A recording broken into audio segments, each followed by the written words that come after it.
دومای دولتی روسیه روز 15 اکتبر قانونی را تصویب کرد که جوابگری را برای میانروی در تشکیل مهاجرت غیرقانونی سخت‌تر می‌کند. این قانون برای کمک نمودن به غیرقانونی گرفتن حجت ورود، بود و باش و ترانزیت شهروند خارجی یا فرد بدون شهروندی در قلمرو روسیه جزای جنایی را پیش بینی کرده است. سازمان‌های ملت‌گرا در روسیه بارها به طرفداری از شدید شدن مجازات برای مهاجرت غیرقانونی در این کشور صدا بلند کردند. حامیان حقوق مهاجران میگویند قانون نو بیشتر آنها و نمایندگان جمعیت‌ها را هدف قرار می‌دهد. این لایحه را دوما یا شورای وکیلان مردم شهری مسکو پیشنهاد کرده بود و روز سه‌شنبه از طرف مجلس فدرالی یا پلات بالایی پارلمان روسیه تصدیق شد. بر پایه علاوه‌ها در کادکس جنایی و جنایی مرافعه‌ای روسیه تشکیل مهاجرت غیرقانونی با یک نشانه نو ثابت می شود که آن هم سوء استفاده از وظیفه خدمتی می باشد.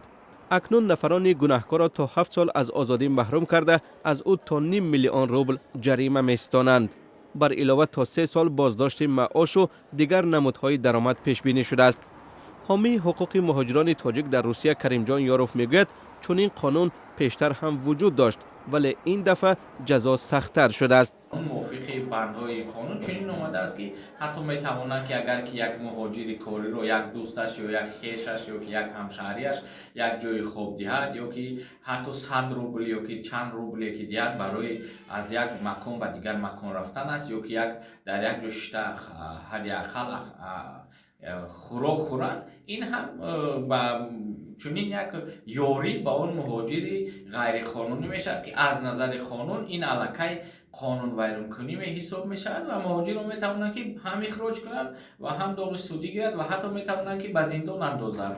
ماه ایول در شهر مسکو مفتشان همراه با خدمات امنیت فدرالی 3 کارمند ریاست امور مهاجرت را یکجا با چند منصبدار دیگر با اتهام تشکیل مهاجرت غیرقانونی دستگیر کرده بودند.